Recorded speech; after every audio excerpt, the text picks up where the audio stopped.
Muito boa tarde, bem-vindo à Revista da Semana, edição do dia 10 de novembro. Connosco estão José Faustino e Silvério Cunha, como é habitual todas as semanas. E claro que as notícias são muitas em redor da admissão do governo, antecipação de eleições e o que aí vem mais. Começamos com o José Faustino.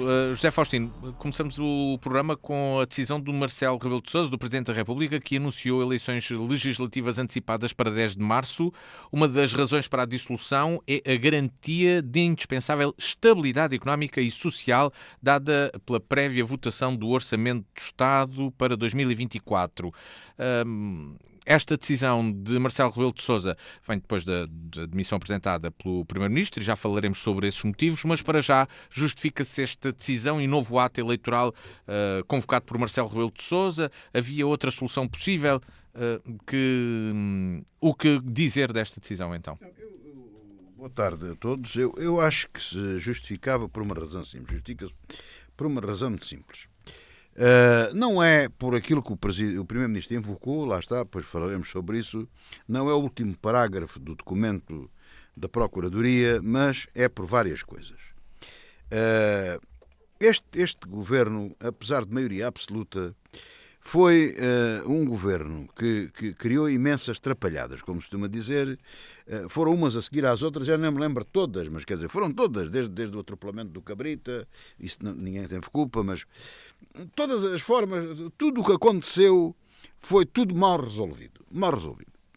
E depois o Primeiro-Ministro, ou porque ninguém quer ir para o governo e as pessoas estão cansadas, e é natural que sim, temos aqui falado sobre isso, nunca se conseguiu rodear de grandes cabeças, de grandes elementos. E preferiu sempre a maioria das pessoas vindas da juventude partidária, neste caso do Partido Socialista, aos amigos e essas coisas todas. E as coisas foram sucedendo. E culminou com este problema deste ministro Galamba, que já tinha um processo aberto, o que veio dar o problema disto tudo, que é o lítio e essas coisas todas, de 2019. O Marcelo, o nosso Presidente da República, já torceu o nariz quando lhe foi proposto este ministro.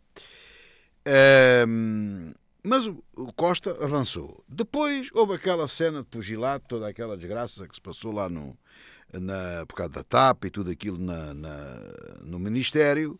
E o próprio Presidente, tentando pôr um pouco de ordem na casa, aconselhou a demitir esse ministro. Costa não aceitou isso, o ministro demitiu-se, ele não aceitou a demissão, sabemos o que é que se passou, e veio tomar uma posição de força e entrou praticamente em briga com o Presidente da República. Perante toda a sucessão de acontecimentos que aconteceram, e o problema culminou, e eu volto sempre a dizer o mesmo que digo sempre, até ao trânsito em julgado há a presunção da inocência. Portanto, não sabemos o que é que se passou. De qualquer modo, o Primeiro-Ministro vem invocar o último parágrafo, já falaremos sobre ele, mas na realidade o chefe de gabinete foi detido. Acabaram de descobrir por lá uns envelopes cheios de dinheiro no Palácio de São Bento, que aliás é um bom sítio para guardar dinheiro, pensando bem, ali, que está bem guardado e tudo isso. O Belém também, o Marcelo também pode lá fazer umas poupanças, não há problema nenhum. Estou a brincar, mas depois foi o chefe de gabinete foi detido, o amigo dele, o grande amigo dele e parceiro de várias coisas, companheiro de vida, não é? Também foi detido, os outros empresários foram detidos, o presidente da Câmara de Sines foi detido, tudo no mesmo complexo da ligação do data center, do hidrogênio verde, tudo aquela coisa, depois do lítio, todo aquele processo. E nessas circunstâncias, o presidente não tinha outra alternativa. Depois dele apresentar, invocasse o motivo que invocasse, perante a soma de tudo isto, ele teria que o admitir. Teria que convocar eleições. Por outro lado, eu também não aceito, não concordo com o Presidente da República, de facto aí Costa tem razão. Quando ele diz, logo quando ele tomou posse, o Presidente da República personalizou um pouco a eleição. Ora, não é bem assim. Ele era o líder do Partido Socialista, com certeza que tem responsabilidade, mas não estava responsabilidade a nada. E o que o Marcelo quis fazer foi travá-lo na hipótese dele ir para a Europa ou qualquer outra coisa. Não nestas circunstâncias. Portanto, o Presidente da República, na minha maneira de ver e a análise que faço, ele tinha mãos livres para convocar eleições ou não convocar eleições. Tinha mãos livres. E até mesmo com a proposta de Mário Centeno para liderar um Sim, governo. eu tinha mãos livres para decidir isso. Mas decidiu, na minha opinião, bem, porque este governo já não tinha ponta para onde se lhe pegue. Não é por suspeições sobre o Primeiro-Ministro. É que aquilo não tem ponta, de facto, por onde se lhe pega. Agora, eu tenho algumas dúvidas. Vinha há bocado a falar com o professor Silvério Cunha sobre isso. Ele é que é mais do direito, mais não, ele é mesmo, a formação dele é de direito, não é? Eu não sou. Mas se a Constituição prevê isto, acho que não devia prever. Quer dizer, eu acho aqui, não compreendo esta dissolução a prazo. O primeiro prazo que eu não percebo é por causa do orçamento. Eu acho que nada justifica isso. Para já não é nenhum orçamento de maravilhas. Pode perfeitamente funcionar com duodécimos, não morre ninguém, as leis foram aprovadas, está tudo em condições, as coisas essenciais. Já temos vivido com duodécimos várias vezes, não vejo urgência nenhuma. Se ele quer dissolver a Assembleia, dissolve e acabou. É no ponto imediato. Agora, ouvi há pouco tempo, antes de entrar aqui para o estúdio, que o Presidente da Assembleia diz que estava em plenas funções até janeiro. Portanto, isto é em 2 prazos. Quer dizer, não faz sentido nenhum. Outra coisa que não faz sentido, só para acabar... Eu sei que isso do ponto de vista constitucional está correto, isso eu sei. Não tenho dúvidas, mas como não sou constitucionalista não vou mais por aí. Que é, numa circunstância destas, com o acumular de suspeitas que há no governo e até sobre o próprio Primeiro-Ministro, também convém dizer, parece-me de matom, por uma questão de princípio, que o governo se mantenha em funções. O governo devia imediatamente cessar as suas funções, o Primeiro-Ministro nomear um Primeiro-Ministro, uma Primeira-Ministra, enfim, alguém da sua responsabilidade, para gestão corrente. Podiam ser os próprios funcionários a assumir o Ministério, não sei. A Constituição devia prever qualquer coisa, porque se for verdade, volto a dizer, há a presunção da inocência, mas se vier a apurar responsabilidades e se forem acusados por tudo isto, que se forem condenados por tudo isto que são acusados, no fundo, tivemos um governo de gestão que não é mais do que beneficiar o infrator. Se isso se verificar. Se não se verificar, nada a apontar. De qualquer modo, o Partido Socialista é um player no jogo, não é? Portanto, Silvério Cunha, boa tarde, bem-vindo. Já temos este enquadramento também feito pelo José Faustino e justifica-se com todas estas questões que Marcelo tenha apontado das legislativas só para 10 de março. Bem, vamos cá ver. Há a questão jurídica e há a questão política, não é?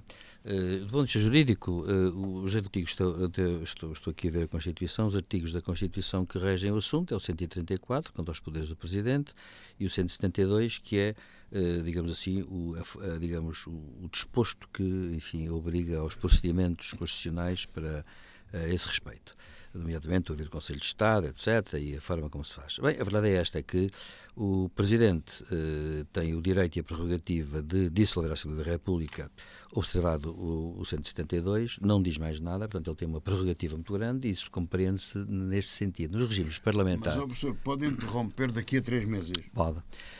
Pode porque... Não, mas anunciando... a Constituição é omissa. É março, vou interromper. Não, é omissa por uma razão, porque...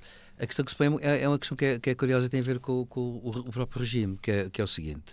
Nos regimes parlamentares, como sei lá, o regime britânico, o regime espanhol, ou holandês, ou qualquer coisa, ou regimes desse tipo, o Primeiro-Ministro é que solicita ao chefe de Estado a dissolução do Parlamento e, nos termos da Constituição, a marcação de eleições, e até ele indica, o próprio Primeiro-Ministro, é que indica a data das eleições. O chefe de Estado não faz mais nada do que promulgar isso. O rei de Inglaterra, o rei de Espanha, o rei da Suécia faz isso e ponto final. No Canadá, é o Primeiro-Ministro que diz ao representante do rei de Inglaterra, que enfim, o Canadá tem, ainda como chefe de Estado, o rei de Inglaterra, ao Governador-Geral do Canadá, que é como se chama, diz-lhe que dissolve o Parlamento e marca para o dia tal. E ele indica, o Primeiro-Ministro indica. Então a gente sabe que indica, embora seja depois o chefe de Estado, nominalmente a dizer que sim. Nos regimes presidencialistas ou semipresidencialistas é ao contrário. No regime semipresidencialista, neste caso de mitigado, como é o nosso, acontece que o chefe de Estado tem, naturalmente, direito próprio, uma margem discricionária de um plano constitucional. E Marcelo Rebelo de Sousa sabe disso, é um constitucionalista, aliás, sabe disso, e, portanto, resolveu usar essa prerrogativa. Invocando o quê? A oportunidade política. Ele é que julga isso. Aliás, a própria mensagem dele que lida ao país mostra isso. Mostra que, por exemplo, diz ele, os partidos, a maioria quer a dissolução e eleições. No Conselho de Estado houve empate. Portanto, ele disse, até fez questão de dizer isso. Portanto, é por meu decisão própria, disse ele, portanto, minha decisão, é uma decisão própria do Presidente. O Presidente pode fazer isso. Até podia marcar para mais tarde, se quisesse. Bom, portanto, isto é o que acontece, é assim. Portanto, o critério do Presidente da República, no regime civil presidencialista, é um critério supremo. Sim. E refiro-me à dissolução. Não, há dissolução também, porque é o artigo, aliás, é a linha E, Presidente do artigo 134. Ora bem, que diz que é muito simples, diz que compete ao Presidente, retentor de órgãos, dissolver a Assembleia da República, ouvir os partidos e o Conselho de Estado. Ponto. Dissolver, mais nada, não é preciso dizer mais nada. Sim, é dia, se quiser. Exatamente. O que não é permitido, o que não é proibido está permitido, porque ele, no regime semipresidencialista, tem poder próprio, porque ele tem legitimidade própria, digamos assim, no plano da ação. Portanto, não é um regime parlamentar, isto é bom lembrar isso. O regime presidencialista tem vantagens e tem também consequências das vantagens que advêm daí, não é? No regime parlamentar não é assim. Ora bom, no regime parlamentar seria... Relativamente à outra possibilidade que o Marcelo poderia ter, no regime era a única parlamentar solução. seria o Primeiro-Ministro António Costa que diria ao chefe de Estado quando é que ele dissolveria o Parlamento e marcaria as eleições, deve dizer-se isso. Não é? E, curiosamente, num outro sistema seria assim. Bem, portanto, isto para dizer o quê? Aliás, assistimos isso em Inglaterra. Portanto, para dizer, em suma, isto agora põe-se assim a questão. Agora, o que eu acho é isto. Eu acho que das duas coisas para já, acho que o Presidente da República fez bem em dissolver, porque me parece mais avisado, mais prudente, por um lado. Por outro lado, o Presidente, obviamente, os argumentos que deu no seu conjunto são argumentos que, no seu conjunto, são todos razoáveis. Naturalmente, que também como acho bem que o Primeiro-Ministro tenha demitido logo, também acho muito bem.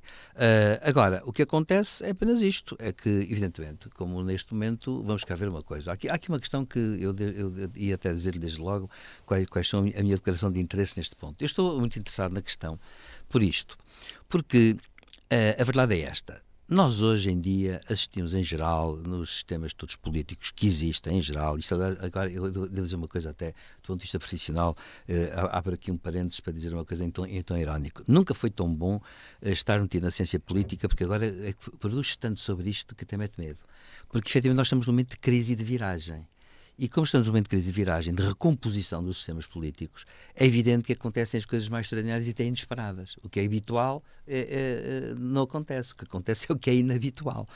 Ora bem, e a questão que se coloca é um bocado esta. Eu, por exemplo, acho que há um problema que se vai levantar, que é este, é que a verdade é que a lei diz que, com a presunção da inocência, aliás, o chefe de Estado fez questão em frisar isso com muita ênfase, deve dizer-se, como há a presunção da inocência, acontece que, evidentemente, neste momento não há nada. E esta é uma questão mais tarde que nós temos que, certamente o Matias vai levantar, que é saber o que é que está a acontecer efetivamente. Porque o que é que está a acontecer é isto.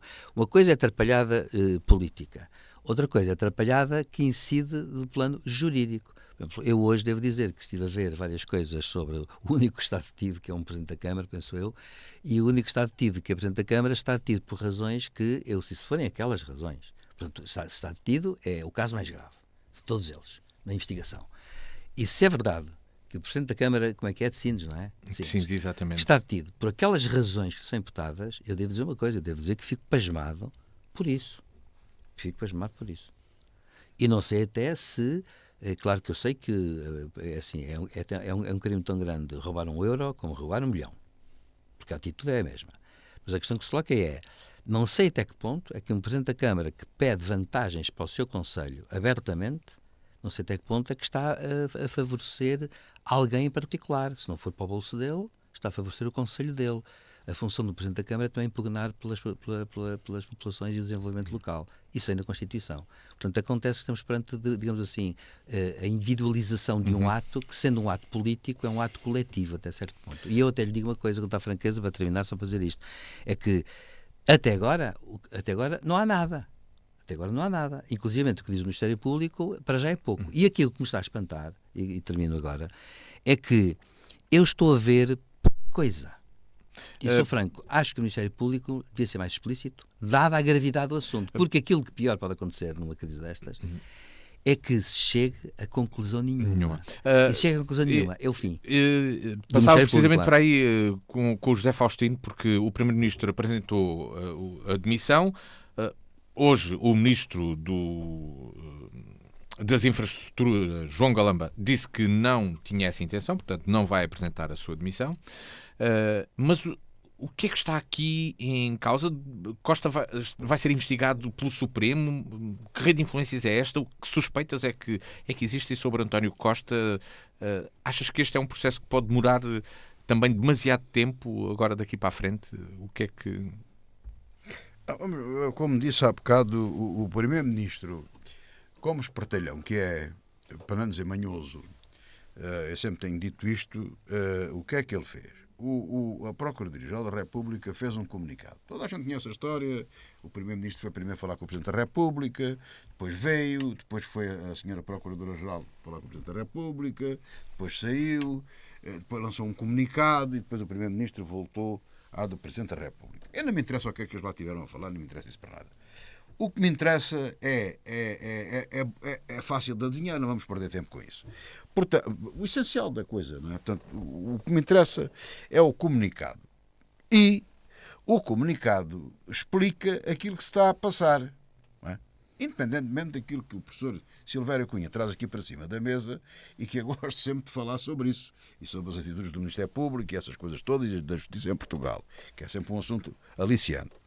De qualquer modo, o comunicado o que disse é que havia suspeitas de favorecimento em negócios, nomeadamente no negócio do lítio, no negócio do hidrogênio verde e no negócio do data center. Exatamente. E que pagavam até a um amigo do António Costa para ter influência, que é o tal Dr. Lacerda Machado, e que também estava metido o chefe de gabinete, e como tal, quem foi detido para averiguações? O chefe de gabinete, o Dr. Lacerda Machado, o Presidente da Câmara de Sines, que o professor Silvério Cunha já falou, e os dois sócios gerentes da dita firma do Data Center.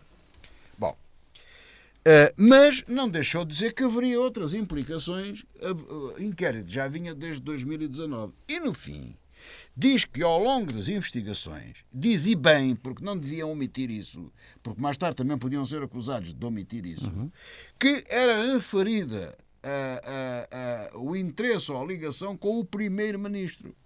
E o que é que António Costa faz? Demite-se, na minha opinião, e bem, como já disse, mas é por tudo o que diz o comunicado atrás. Se não tivesse o último parágrafo, ele devia se demitir na mesma, porque já chega atrapalhada, já chega de incapacidade. Este é o ponto.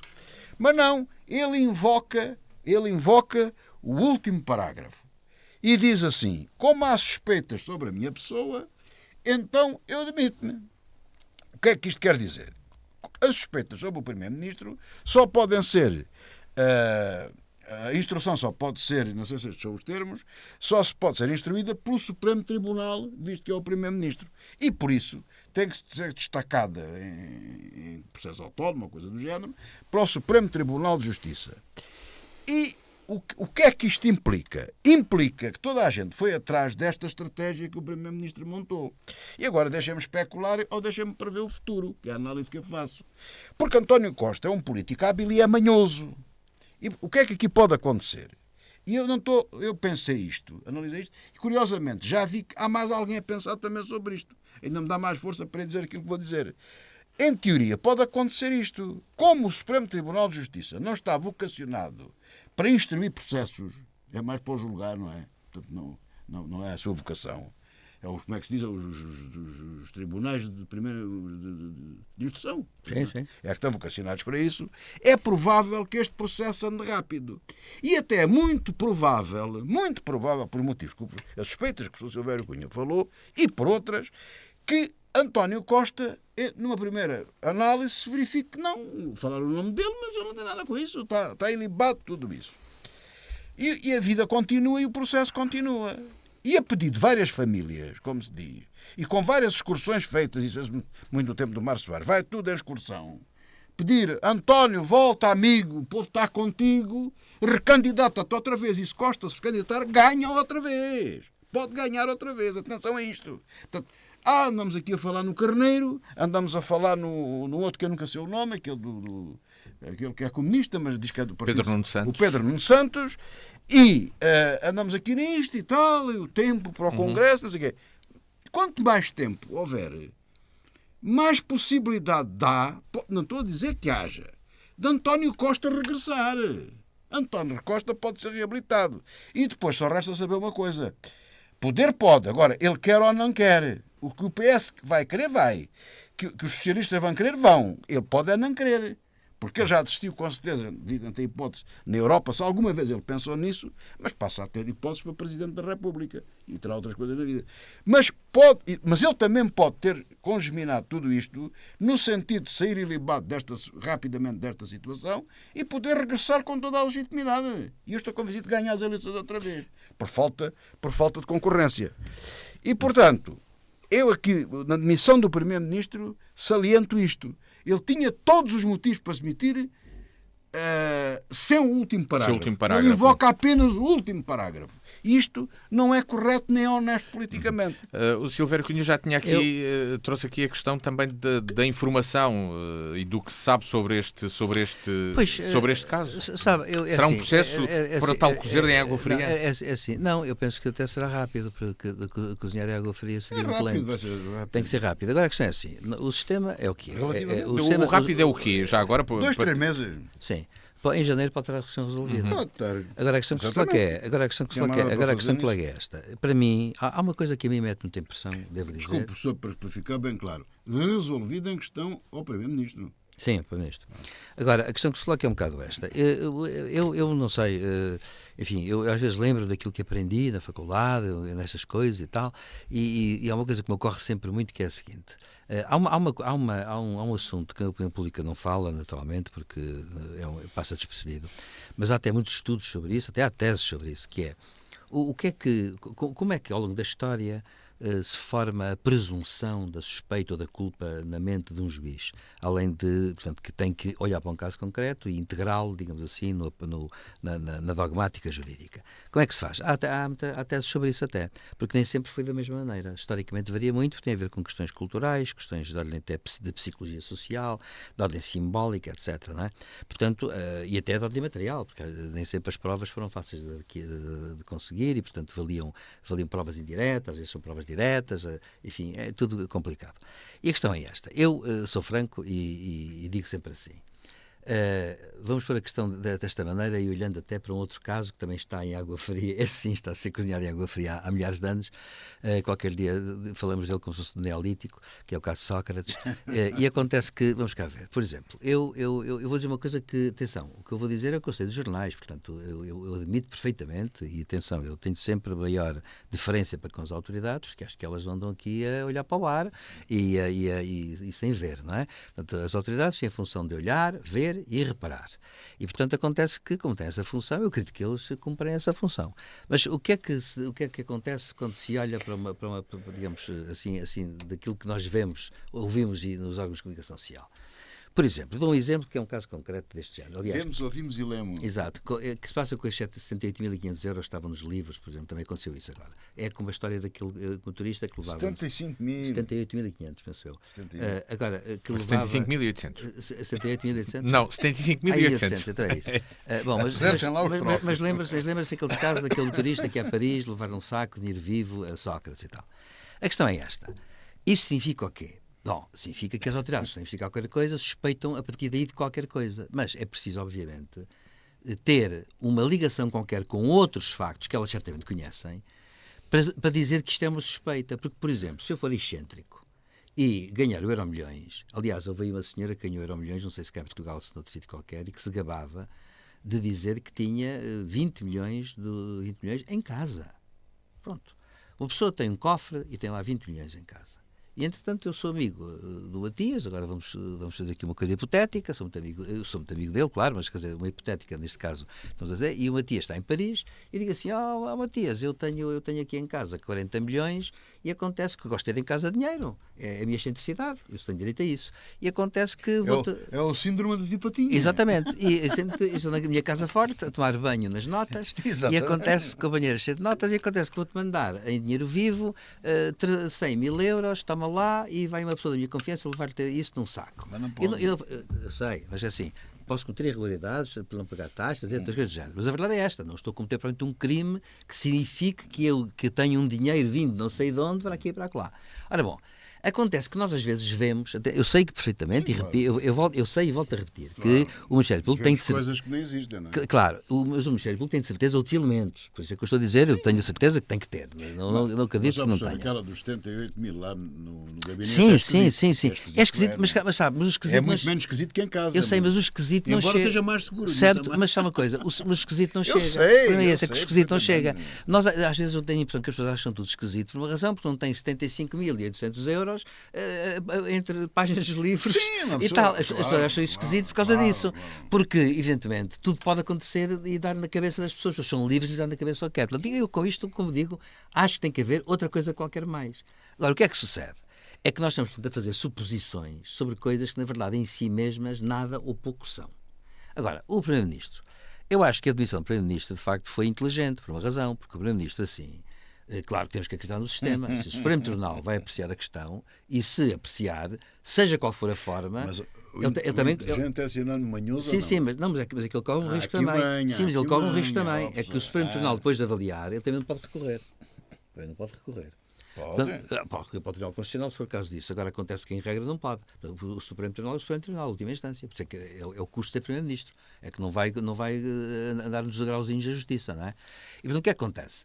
É que se não se provar nada, e é aqui que eu levanto o problema, é que começamos a ter um problema grave que é este, é que a justiça acaba por criar expectativas, sobretudo com estas saídas, estas informações, expectativas que depois vão prejudicar muito a justiça.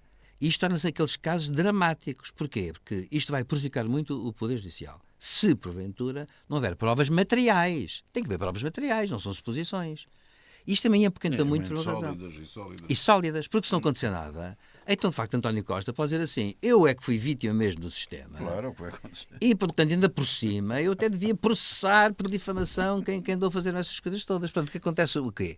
É que eu acho que é preocupante estas coisas, por uma razão. Aliás, diga-se passagem, faço o mesmo, justiça seja feita, aquelas suspeitas que havia agora, que andavam a abrir nas redes sociais contra o Presidente da República por causa dos 4 milhões das bebés gêmeas luso-brasileiras, que foram tratadas e ninguém encontra a carta, ninguém encontra a requisição, ninguém encontra nada, e acontece que isso é tudo suspeito e devia ser objeto também do inquérito. Aliás, está a ser objeto do inquérito interno.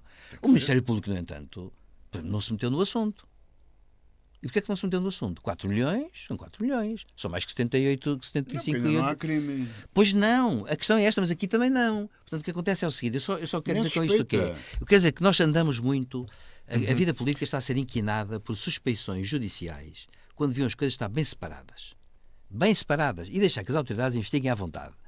Investiguem à vontade e faça-se o que tem que se fazer. Não se pode deduzir à partida conclusões de premissas que nem sequer autorizam essas conclusões. Dentro dessas reações, precisamente, José Faustino, o Capolas Santos, em declarações aqui à Rádio Diana, disse que este era o episódio mais rocambolesco da história da democracia.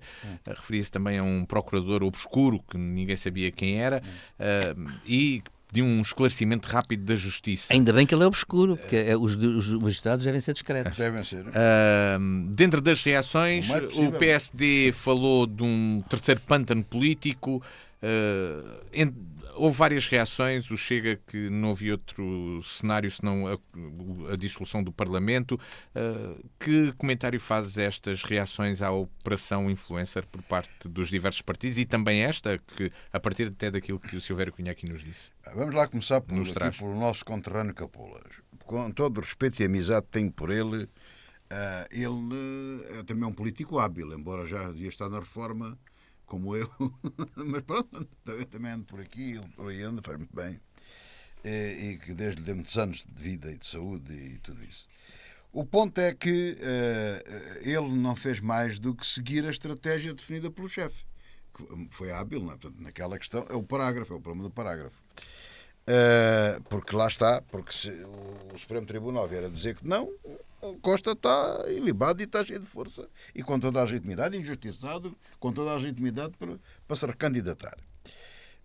Portanto, Capolas Santos mostrou aquilo que é um hábil político, fazendo a linha do partido, com a qual ele concorda, Já não concordo, é que, portanto, respeito isso, mas o melhor estadista, aquele pai disse, não, o melhor estadista coisa nenhuma, mas foi dos piores que nós tivemos, António Costa, e o país não perde nada em se ver livre de António Costa e do Partido Socialista. Isso, francamente, é aquilo que penso deste Partido Socialista. E do outro, Pedro Nuno Santos, isso ainda é pior, isso é a continuação da mesma coisa. De qualquer modo, a reação dos partidos são reações lógicas e pertinentes, vamos assim dizer, a do próprio Partido Socialista. Quer dizer, aquela jogada de atirar com Mário Centeno como proposta para dar continuidade à maioria absoluta é, de certa forma, uma jogada de mestre, não é? Embora um bocado desoportuna, quer dizer, se nós olharmos com atenção, é claro que as pessoas não se preocupam muito com isso, mas então o homem foi para o Banco de Portugal, seguiu uma coisa, agora voltava. Há outras pessoas, também foi apontado o Carlos César, também acho que não era pessoa, também não, mas isso é a análise que eu faço. Falou-se no António Vitorino, talvez. Falou-se em quem mais? Houve um quarto. O Augusto Santos Silva. Presidente da Assembleia, também não é? Portanto, escapa aqui o António Vitorino, na minha opinião. Mas tudo isto é muito rebuscado. Quer dizer, o Presidente da República não podia aceitar uma coisa destas, mas como é evidente, não é? Portanto, mas o Partido Socialista fez a sua jogada, fez aquilo que entendia dentro do caminho que o seu líder ainda, António Costa, definiu. Depois, os outros partidos, naturalmente, que tirando ali o PAN e eventualmente o LIVRE, arranjam para ali uma revezada de conversa, porque a existência deles está em perigo, podem desaparecer em próximas eleições. A coisa como o partido, o PSD, com um novo líder, digamos assim, que quer mostrar serviço e que tem ambições de ser primeiro-ministro, naturalmente, venham eleições quanto mais depressa melhor, pensa ele, que as ganhará e que lhe será favorável. Depois temos o Chega, a mesma coisa, portanto o Chega ganha de certeza neste negócio, vai eleger muito mais deputados, de certeza absoluta. A Iniciativa Liberal, eu não tenho a certeza disso, mas andará à volta daquilo que teve, pode aumentar 1 ou 2, pode diminuir 1 ou 2, andará à volta disso. E os partidos de esquerda também têm alguma esperança, não podem dizer outra coisa e aceitam a situação. Embora o PC e o Bloco de Esquerda mais renitentes, se a gente perceber... Quiseram sempre eleições. Diga. Mas eles querem eleições, mas porque não podem dizer outra coisa. Bem entendido. Porque não será muito vantajoso para eles. Embora haja a esperança das coisas poderem correr melhor. Por exemplo, em Évora podem meter um deputado, por exemplo, o Partido Comunista. Agora, o ponto que aqui se põe é o pós-eleições. Não sei se está aqui metido, se não, assim só rapidamente. Não, o pós-eleições não está. Não, é que tem a ver com as análises. Eles, quando dizem e se pronunciam sobre isto, eles estão a pensar já nas eleições. E nas eleições, o problema aqui é este. Se António Costa, eu insisto nisto, se António Costa não aparecer, se ressuscitado, não é? E se aparecer é muito perigoso. É muito perigoso para os outros, bem entendido, não é? Porque pode ganhar, não quer dizer que seja com maioria absoluta, mas pode ganhar. E aí forma uma nova geringonça com o Partido Comunista e com o Bloco de Esquerda. Não tínhamos dúvida disso. O problema que se coloca neste momento ao PSD, à Iniciativa Liberal e ao CDS, que embora não tenha representação parlamentar, eu penso que haveria vantagem para eles na perspectiva de vencer, já aqui disse uma vez, agora começo a repetir isso mais vezes, deviam apresentar uma coligação já. Pré-eleitoral. Portanto, concorrerem às eleições coligados. Fazerem as contas e concorrerem juntos. E aí têm possibilidades, mesmo contra o Costa recaustado, de vencerem. Provavelmente não, provavelmente não, absolutamente, de certeza, sem maioria absoluta. Podendo eventualmente até ficar na dependência do Chega. Mas o Chega, em caso de dúvida, votará a favor de um governo mais à direita. Isso não tínhamos dúvidas nenhuma no centro-direita. E, portanto, isso foi o que levou todo esse cenário, toda essa possibilidade daquilo que poderia ser o futuro, jogou-se nesta reação à atitude do Presidente da República. A reação dos partidos, no fundo, é esta. O Partido Socialista jogar esta jogada daquilo que António Costa delineou, hipótese A,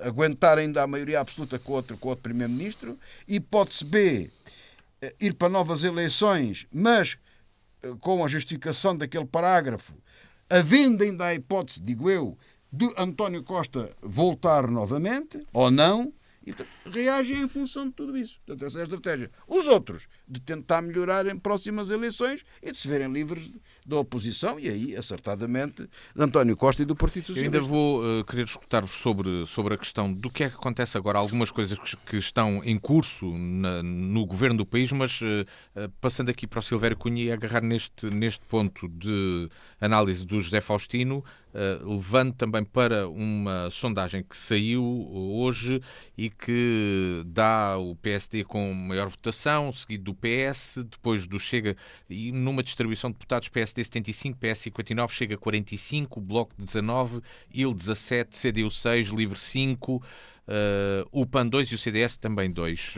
Pois, mas as sondagens não acredito nisso. Não acredito nisso, até porque as sondagens é assim. As sondagens são agora. Professor, não seja descrente. Não, são agora. Isso é que é o ponto. E, portanto, não tem... Ainda faltam 4 meses. Claro, e não é só isso. A questão é esta. Mas os partidos também usam esta informação para tomar as suas decisões, usam estas informações para condicionar o resto, não é? O que eu acho que as sondagens indiciam...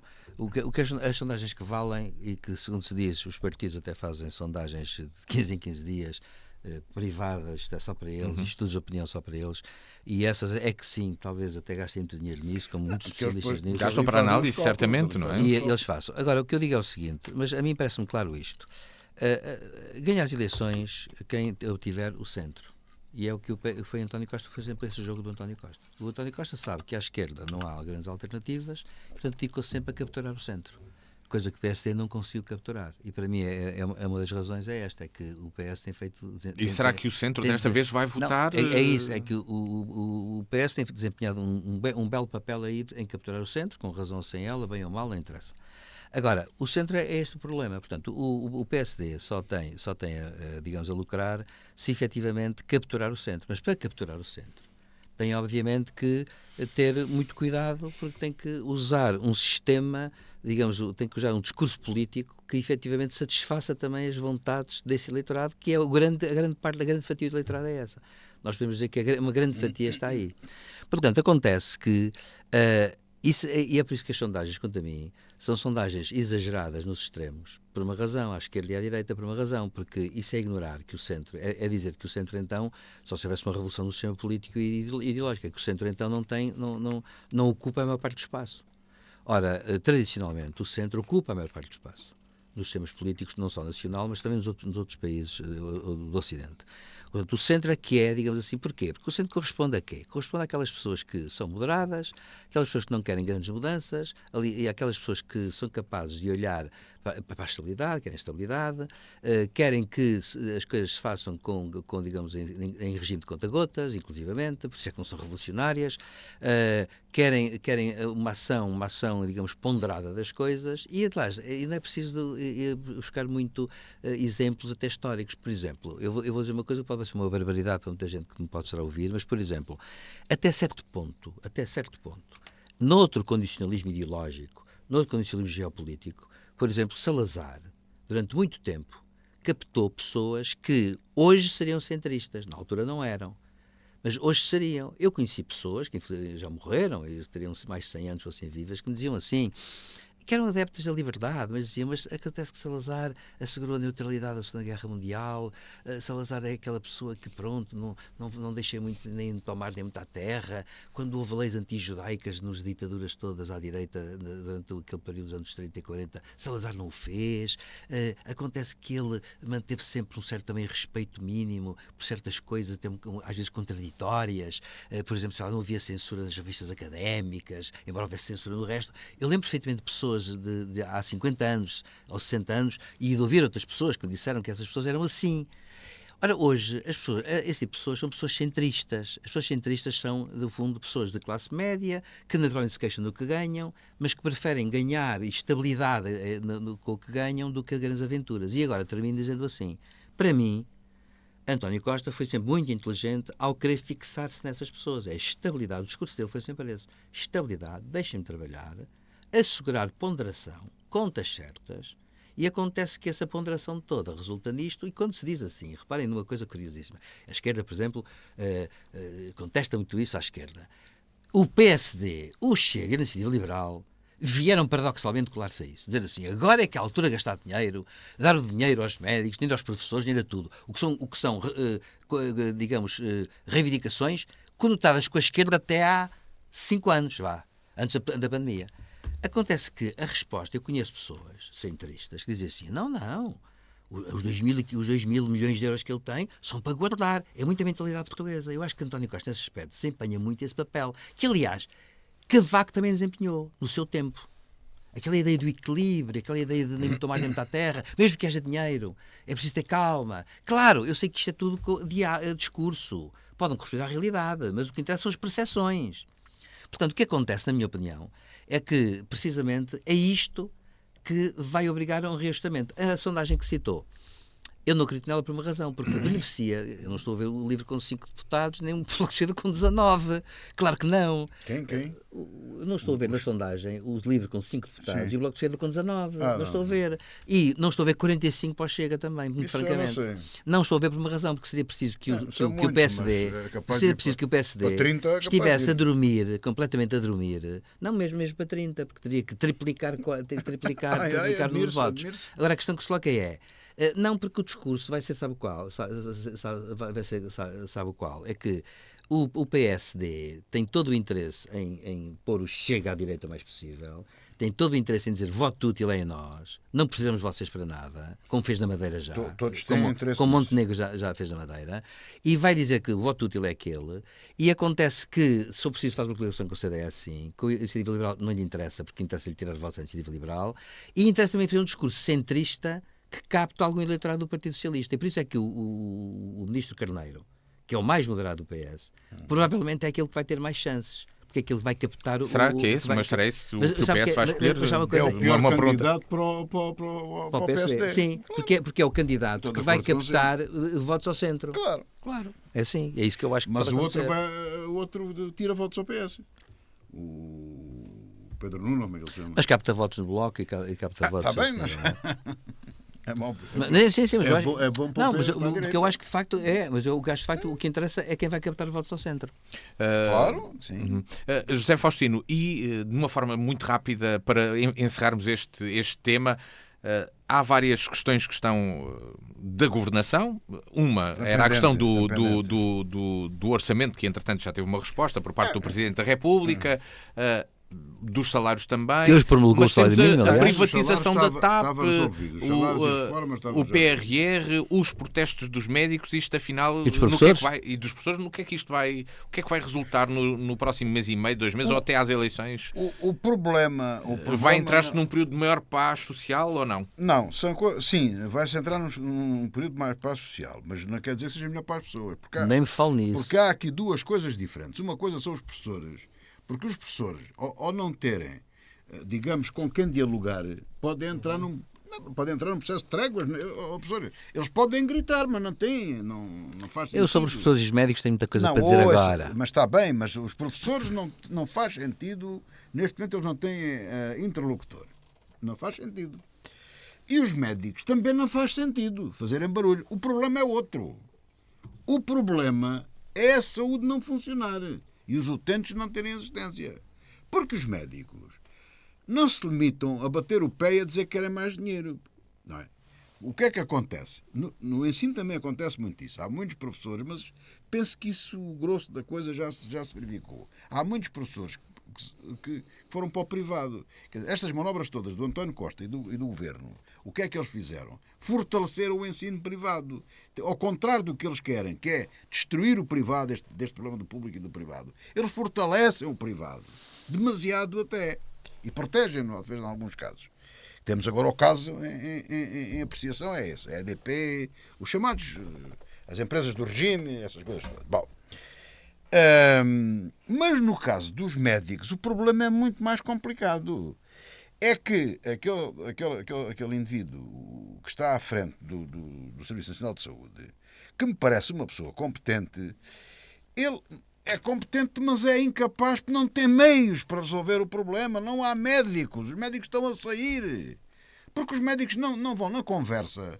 Criou-se aqui um problema em que os médicos não veem perspectivas no público, não é o Serviço Nacional de Saúde, é o serviço público, nos hospitais públicos, não vêem saídas, e vem a hipótese de saltar para o privado porque ganham mais dinheiro.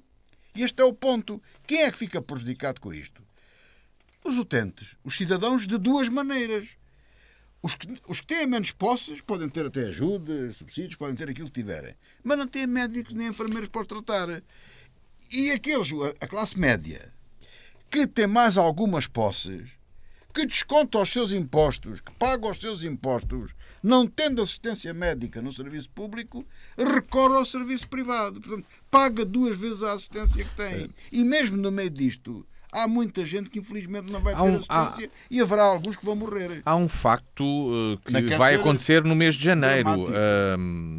Por exemplo, no caso dos médicos, as horas extraordinárias fazem reset, digamos assim, e portanto a contagem das 150 horas extraordinárias de trabalho, que estão obrigados por lei, que têm acordado por lei em cumprir, passarão a ter a descumprir em janeiro. Portanto, mas eu, a respeito dos médicos e dos professores, tenho uma opinião diferente do José Faustino.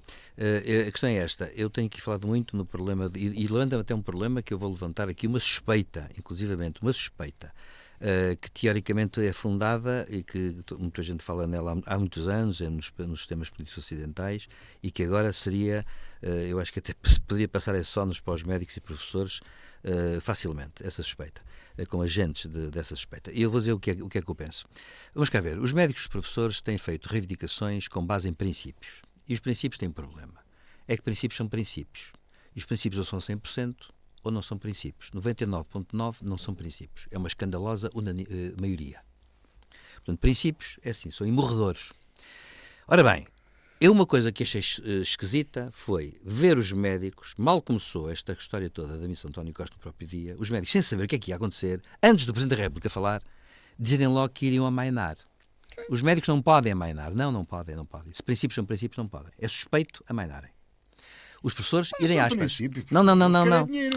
Desculpa, então não vamos dizer isso dos médicos, não é uma chatice. Por uma razão, sabe porquê? Eu vou lhe dizer porquê. Eu vou dizer porquê. Não, eu vou lhe dizer porquê. É legítimo. Não, os médicos têm invocado princípios nobres e os professores também. E portanto acontece o seguinte: os médicos têm invocado grandes princípios e os professores também. Então o que é que acontece? Os princípios são de pé.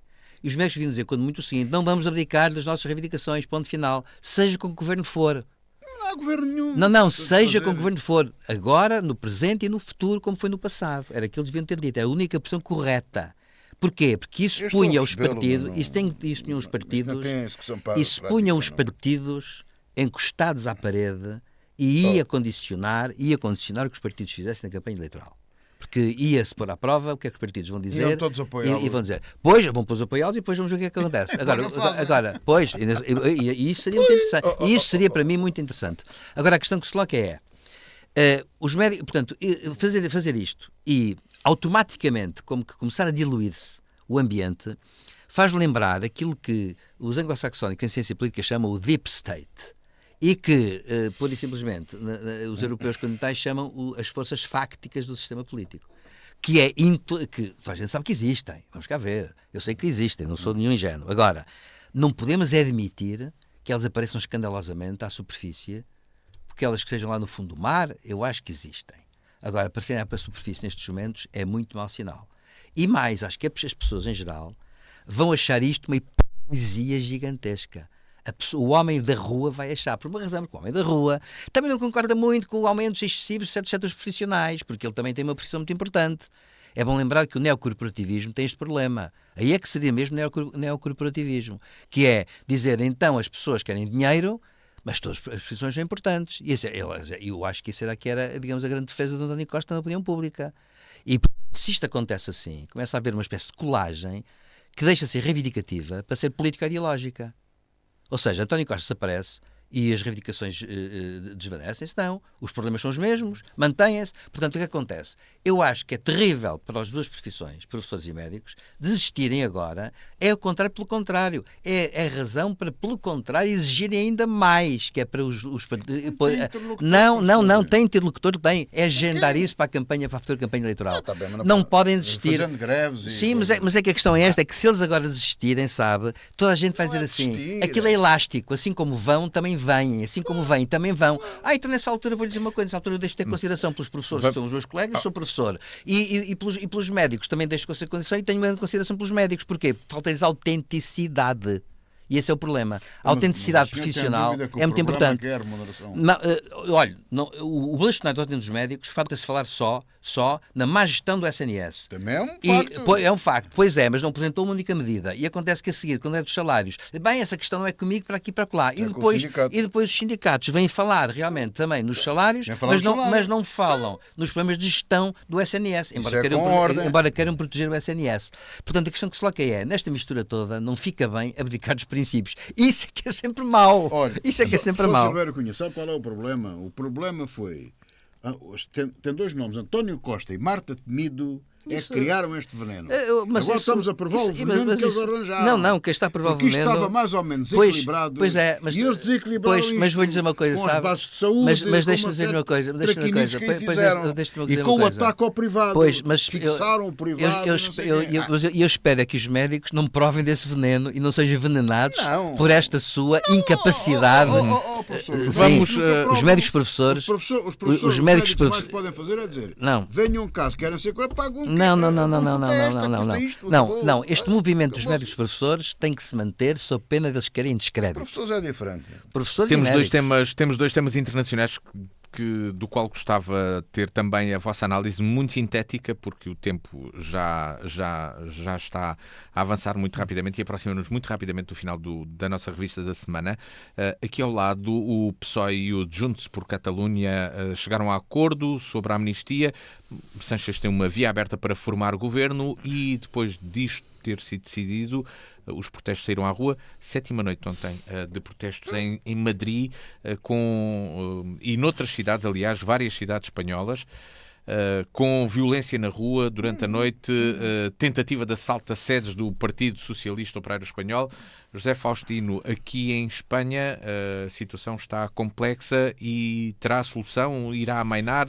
No que é que irá resultar? E impacto disto, naturalmente, aqui em Espanha, com estas decisões de amnistia? A situação em Espanha está muito grave por uma razão simples. Simples de explicar, complicada de resolver, tudo mais. Porque Pedro, que ele chama Pedro Sánchez está a montar inspirado em António Costa, uma geringonça muito pior e contra a natura do que aquela que António Costa montou em Portugal. Sim, em Espanha chamam-lhe o governo Frankenstein. Não, pois, porque vamos lá ver. Porque, em primeiro lugar, houve crimes que foram cometidos, embora com justificação política, tudo isso. Eu sou muito condescendente nessa matéria. Percebo as coisas, percebo o Puigdemont, percebo tudo isso. Agora, há uma coisa que é certa. Eles desobedeceram às leis. Fizeram um referendo que não é permitido. E que não tem valor, porque as pessoas, dentro quando faz uma coisa daquelas, as pessoas não estão livremente a votar como querem. Uns não votam, outros votam, as pessoas estão coagidas a tomar uma atitude, não é? E isso é muito grave, o que aconteceu é muito grave. Agora, devem estar todos presos? Também me parece que não. Agora, a amnistia, o professor explicará melhor que eu, iliba-os do crime. Se for um indulto, é mais suave. Portanto, dizer, os senhores cometeram um erro, vamos esquecer, sim senhor, voltam à sociedade, não sei o quê. Mas não. Ele faz um acordo em que os amnistia, portanto, eles não cometeram crime nenhum, acabou, e quando eles dizem que vão fazer o mesmo, e com a promessa de voltar a fazer um referendo. Eu não sei, diz-se, mas não é bem certo, eu não tenho essa informação certa, não sei se o professor tem, não sei se o Matias tem, de que ele conseguiu com os Unidos para a Catalunha fazer um acordo em que nada se faria de referendos, nem nada, sem ter a cobertura constitucional e tudo isso. Mas mesmo assim, como é que é dizer? É um sapo muito grande para a maioria do povo espanhol engolir. Eu estou convencido que até mesmo na própria Catalunha mesmo aqueles que são mais tolerantes com os independentistas e tudo isso, mas há uma grande quantidade, não é? Há muita gente, eu não sei quantificar, mas 20 ou 30% dos catalães, de certeza que não concordam com isto. Porque isto é contra a natura, isto vai contra todos os princípios. Porque uma coisa é o Puigdemont poder vir, as pessoas não estarem presas, poderem participar na sua vida normal, poderem candidatar-se, tudo isso, como aconteceu em Inglaterra, como tem acontecido noutros sítios, apaziguar, digamos, a sociedade. Outra coisa diferente é amnistiá-los, passou-se um pano por cima da coisa e podem voltar a fazer o mesmo. Esta é a ideia que está na cabeça Silvério Cunha, dos espanhóis. um comentário à situação atual em Espanha. Isto é a desagregação, de Espanha, mas é a desagregação do país. Eu por acaso não sou tão dramático por uma razão. Primeiro, é bom lembrar que a Aznar amnistiou imensa gente por razões políticas, inclusivamente independentistas catalães. A Aznar fez isso já. E aliás, agora toda a gente anda a lembrar isso a Aznar, não é? Porque a Aznar começou agora a dizer que entrar na política outra vez e toda a gente se lembra das amnistias que ele fez. Não era tão grande como esta. Não, era grande. Ele amnistiou muita gente. Aliás, o Filipe González também. E, portanto, acontece que já houve muitas amnistias em Espanha antes. Eu acho que a questão é outra. O Frankenstein está noutro sítio. O Juntos pela Catalunha é um partido mais à direita que o PP espanhol. O problema que se põe é que são nacionalistas e, portanto, são irmãos inimigos, irmãos que se odeiam. E isso é que é a coisa complicada, porque o que junta na Catalunha aquela gente toda foi o franquismo, é que, como o Partido Nacionalista Basco é também do centro-direita, e não pode ver o PP. Porquê é que não pode ver o PP? Por uma razão, que a questão é esta, é que é bom lembrar que a tradição espanhola centralista de Madrid sempre foi muito profunda, desde a revolta da Catalunha em 1640, como foi cá em Portugal. Nós tivemos êxito, eles não tiveram. Aliás, para nós termos êxito, foi porque eles não tiveram, precisamente. Porque o Conde Duque de Olivares, o primeiro-ministro de Filipe IV, resolveu mandar primeiro reconquistar a Catalunha e depois tratar de Portugal. E isso deu tempo aos portugueses para se prepararem para a guerra. Acontece que demorou 28 anos, é bom lembrar. Nós tivemos 28 anos em guerra com os espanhóis e só em 1668 é que a Espanha reconheceu de novo Portugal. Portanto, foram 28 anos, que é uma coisa que parece que não, mas tem muito que se liga. Acontece que o Franco teve uma particularidade que foi esta, e isto liga-se muito às questões do PP e do Vox, etc., que é, Franco foi um radical. Repare-se, era proibido falar catalão na rua, era proibido falar na escola, era proibido ensinar. É uma língua que é falada por 14 milhões de pessoas. E é uma língua própria, com literatura própria, poesia própria, até tem prémios Nobel da literatura.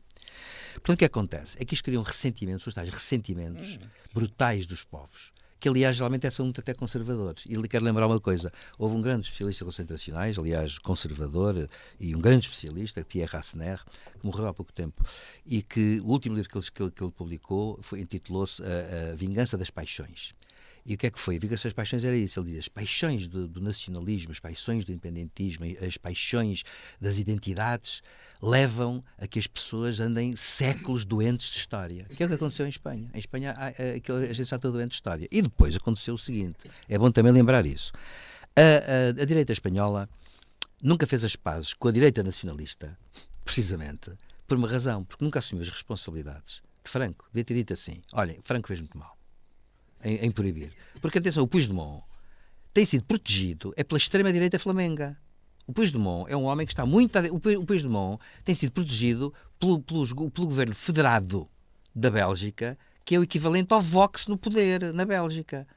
Na Dinamarca, quando foi para lá, também foi muito bem recebido pelo partido da extrema-direita dinamarquesa, nem é da direita, da extrema-direita dinamarquesa. O Puigdemont, aí é que é o Frankenstein do governo da coisa, é que é ver pessoas que são de direita ultraconservadora, como o Puigdemont, que preferem estar com o ERC, que é a esquerda catalã republicana, preferem estar com o PSOE, porque odeiam profundamente do fundo das suas vísceras o PP espanhol e o Vox.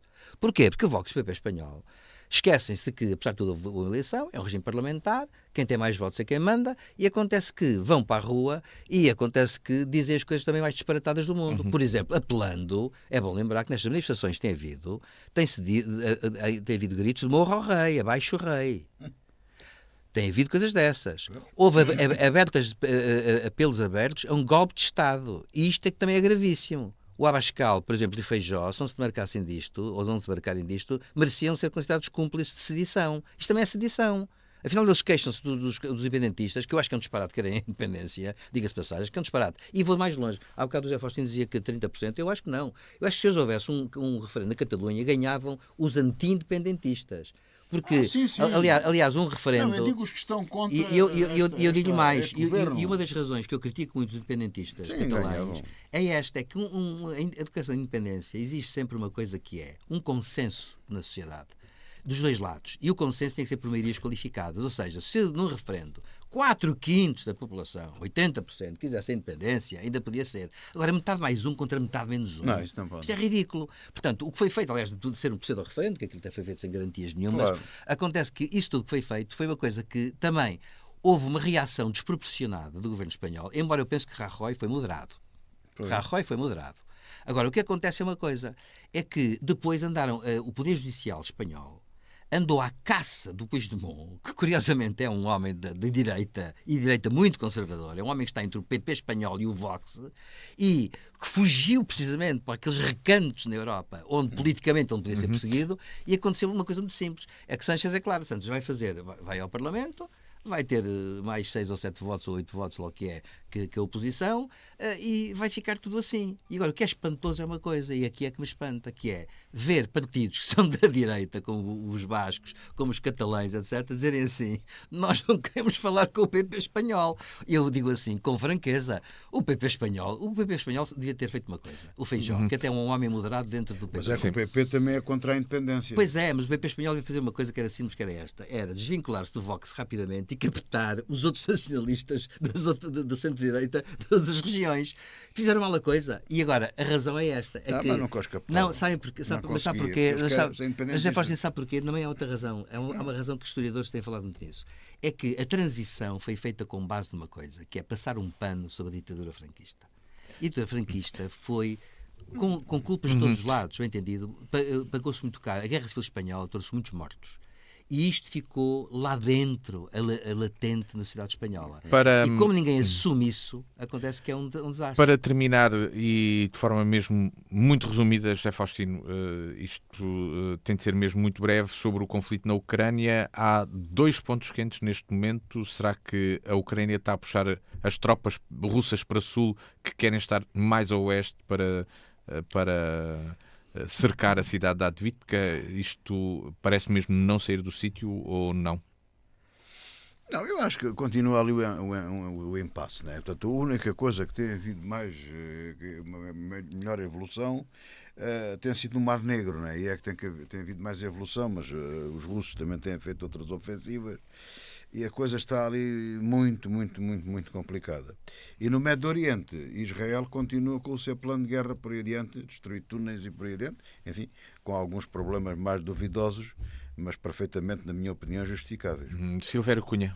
Eu também vou dizer só uma coisa. Infelizmente, as duas guerras, mas a guerra da Ucrânia, neste caso, a Ucrânia e a Rússia, infelizmente a questão é esta. Está-se a transformar na guerra, de facto, faz lembrar a Primeira Guerra Mundial, em que não há tenenezata. E acontece que não há tenenezata, não, porque na verdade tem uma coisa, que pela primeira vez, ao contrário da Primeira Guerra Mundial, onde afinal havia trincheiras, morreram muita gente jovem, soldados, aqui está a haver o escaqueiramento. Eu tenho muita pena do povo ucraniano por uma razão, porque não merece nada o que lhe está a acontecer.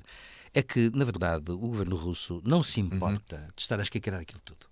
E há uma coisa que eles têm sempre essa vantagem, é que, por muito que os ucranianos resistam, por muito que o Zelensky, que de facto eu devo dizer, o Zelensky é uma pessoa que tem conseguido todos os dias galvanizar o povo ucraniano. Até hoje é verdade. Eu acho que até as pessoas até o Putin deve achar isso, na minha opinião. No íntimo deve achar isso. Agora, o que acontece é uma coisa, é que há limites materiais. E o que está a acontecer é grave, porque na última semana falámos disso e eu estive a apurar melhor isso na imprensa. É verdade que grandes especialistas, até britânicos, nomeadamente, que apoiam muito a Ucrânia contra a que o Reino Unido tem até os serviços de inteligência lá muito metidos no campo, e até dizem que há tropas especiais britânicas em campo na Ucrânia, que têm as melhores informações, e até que são eles. Acontece que eles dizem uma coisa que é dramática. É a questão a morrer, de facto, 1000 pessoas por dia na Ucrânia, a nível do exército ucraniano. E isto, a prazo, tem que mudar. Porque se não mudar, isto é como se uma pessoa estar a sangrar. A sangrar. Isto é terrível, porque depois é a população civil. E depois há outra coisa que eu queria dizer, que o governo russo, na verdade, não se importa de estar a escancarar aquilo tudo.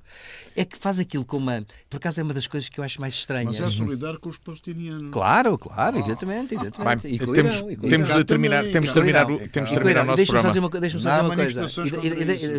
E é um erro. E não há manifestações contra o que estão a fazer os iranianos às mulheres lá no Irão. Claro, nada. Que é um escândalo, que a meu ver é uma das piores coisas. vamos terminar. E só para dizer que isto é uma coisa terrível, porque isto é preciso aqui fazer uma iniciativa qualquer diferente. Porque, como está, é insustentável a prazo. Nós chegamos assim ao final desta revista da semana com José Faustino Silvério Cunha e o meu nome é Luís Matias. Para a semana cá estaremos novamente sexta-feira às 18, sábado às 14, quando quiser ver e ouvir em www.dnfm.com. Muito boa tarde.